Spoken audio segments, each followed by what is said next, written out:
വിമാന അപകടത്തിൽ മരണപ്പെട്ട മലയാളിയായ രഞ്ജിതയെ അധിക്ഷേപിച്ചുകൊണ്ടും സ്ത്രീത്വത്തെ അപമാനിച്ചും ഫേസ്ബുക്കിലൂടെ പോസ്റ്റിട്ട സർക്കാർ ഉദ്യോഗസ്ഥനെ ജോലിയിൽ നിന്നും ഉടനടി സസ്പെൻഡ് ചെയ്തു.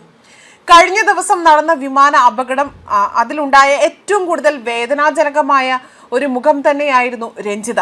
കാരണം അവരുടെ വീട്ടിലെ ദൃശ്യങ്ങൾ തന്നെയാണ് ഓരോ മലയാളിയുടെ മനസ്സിലും നോവായും നൊമ്പരമായും ഇപ്പോൾ പെയ്തിറങ്ങുന്നത്. ആ വീട്ടിൽ 2 പിഞ്ചു കുഞ്ഞുങ്ങളും ആശ്രയമില്ലാത്ത ഒരു മുത്തശ്ശിയുമാണ് ഇവർക്ക് ഈ കുട്ടികൾക്ക് തണലായി ഉണ്ടായിരുന്നത്.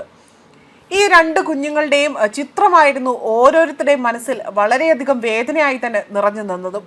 പലർക്കും രാത്രി ഉറങ്ങാൻ പോലും സാധിച്ചിട്ടില്ല. പക്ഷേ നമ്മുടെ മനുഷ്യർക്ക്, അതായത് നമ്മുടെ പൊതുസമൂഹത്തിൽ മനുഷ്യത്വം അല്പം പോലും തൊട്ട് തീണ്ടിയിട്ടില്ലാത്ത നരാധമന്മാർ പോലും ഉണ്ട് എന്നത് മനസ്സിലാക്കി തരികയായിരുന്നു ഈ ഒരു പോസ്റ്റിലൂടെ. ആ അപകടത്തെ തുടർന്ന് രഞ്ജിതയ്ക്കെതിരെ വന്ന ഈ ഒരു ഫേസ്ബുക്ക് പോസ്റ്റ് പവി ആനന്ദാശ്രമം എന്ന പേരിലുള്ള ഒരു പ്രൊഫൈലിൽ നിന്നാണ് ഇത്തരത്തിലുള്ള അധിക്ഷേപ വാക്കുകൾ ചൊരിഞ്ഞുകൊണ്ടുള്ള പരാമർശം വന്നത്. ഇയാളൊരു ഡെപ്യൂട്ടി തഹസിൽദാർ ആണെന്നുള്ളതാണ് ഏറ്റവും അധികം കേരളത്തിലെ അടക്കം അപമാനിക്കുന്ന ഒരു വലിയ സംഗതിയായി മാറിയിരിക്കുന്നത്. ഇയാൾ രഞ്ജിതയെ അധിക്ഷേപിച്ച് ആ പോസ്റ്റിൽ രഞ്ജിതയ്ക്കെതിരെയും അതുപോലെ തന്നെ സ്ത്രീത്വത്തിനെതിരെയും വളരെയധികം മ്ലേച്ഛമായ അല്ലെങ്കിൽ അശ്ലീലം ചൊവ്വയോടുകൂടി അപമാനിക്കുന്ന രീതിയിലാണ് പോസ്റ്റ് പങ്കുവച്ചിരിക്കുന്നത്. അസഭ്യം നിറഞ്ഞ രീതിയിലായിരുന്നു തഹസിൽദാരുടെ പരാമർശം. വാഹനാപകടത്തിൽ മരിച്ച രഞ്ജിതയുടെ അനുശോചന പോസ്റ്റിന് താഴെയാണ് ഡെപ്യൂട്ടി തഹസിൽദാർ ഇത്തരത്തിൽ അശ്ലീല കമന്റ് ഇട്ടിരിക്കുന്നത്.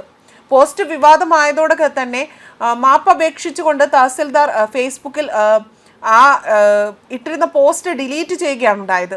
ഇതുകൂടാതെ തന്നെ മരണപ്പെട്ടവർക്ക് ആദരാഞ്ജലി അർപ്പിച്ചുകൊണ്ട് പങ്കുവച്ച പോസ്റ്റിലും അങ്ങേയറ്റം അധിക്ഷേപകരം നിറഞ്ഞ അസഭ്യ പ്രയോഗങ്ങളാണ് ഇയാൾ നടത്തിയിരിക്കുന്നത്. കേരളത്തിലെ ഒരു നായർ സ്ത്രീ മരിച്ചു. കേരളത്തിലെ സർക്കാർ ജോലിയിൽ നിന്നും ലീവ് എടുത്ത് ഒരാളുടെ അവസരം കളഞ്ഞു. UK പോയതാണ്. ഒന്നും തോന്നുന്നില്ല. ഇങ്ങനെ പോകുന്നു വാക്കുകൾ. ആദ്യം നവീൻ ബാബുവിന്റെ ആത്മഹത്യയിൽ പ്രതിയായ PP ദിവ്യയെ ന്യായീകരിച്ചുകൊണ്ട് മുൻപ് ഇയാൾ ഫേസ്ബുക്കിൽ പോസ്റ്റ് പങ്കുവച്ചിരുന്നു. കോടതി പുല്ലാണ്, ദിവ്യയെ അറസ്റ്റ് ചെയ്യാൻ വരുന്നവരെ കാണിച്ചു തരാം എന്നതായിരുന്നു ഇയാളുടെ അന്നത്തെ ഭീഷണി പോസ്റ്റ്.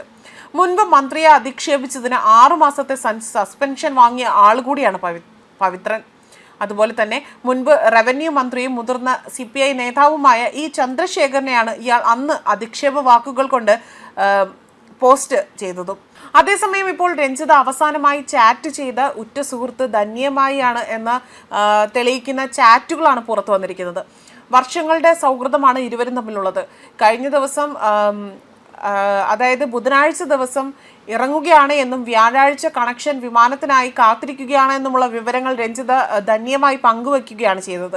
കേരളത്തിൽ സർക്കാർ ജോലിയിലേക്ക് മടങ്ങി എത്തുമ്പോഴേക്കാണ് രഞ്ജിത വിമാനാപകടത്തിൽപ്പെട്ട് മരണമടയുന്നതും. 8 മാസമായി ബ്രിട്ടനിൽ നഴ്സായി ജോലി ചെയ്യുകയായിരുന്ന രഞ്ജിത കേരളത്തിലെ സർക്കാർ ജോലിയുടെ നടപടിക്രമങ്ങൾ പൂർത്തിയാക്കാൻ വേണ്ടിയാണ് നാട്ടിലേക്ക് എത്തിയത്. ജൂലൈയിൽ ജോലിയിൽ കയറാനായിരുന്നു രഞ്ജിതയുടെ തീരുമാനം. ലണ്ടനിലെത്തി അവിടുത്തെ ജോലി സ്ഥലത്തു നിന്നുള്ള വിടുതൽ പേപ്പർ വർക്കുകളെല്ലാം തന്നെ പൂർത്തിയാക്കി മടങ്ങാനായിരുന്നു രഞ്ജിതയുടെ ശ്രമം.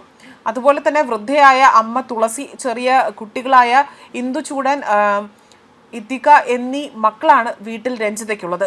തിരുവല്ലയിൽ നിന്നുള്ള നെടുമ്പാശ്ശേരിയിലേക്കുള്ള ട്രെയിൻ പോയ രഞ്ജിത അവിടെ നിന്നും ചെന്നൈയിലെയും തുടർന്ന് അഹമ്മദാബാദിലും എത്തുകയായിരുന്നു. ഗോപകുമാരൻ നായർ, തുളസി ദമ്പതികളുടെ ഇളയ മകളാണ് രഞ്ജിത.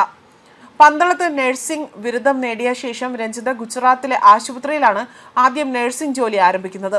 അവിടെ നിന്നും ഒമാനിലേക്കാണ് പിന്നീട് പോയത്. ഒമാനിൽ നിന്നും ബ്രിട്ടനിലേക്ക് ജോലി മാറുകയും ചെയ്തു.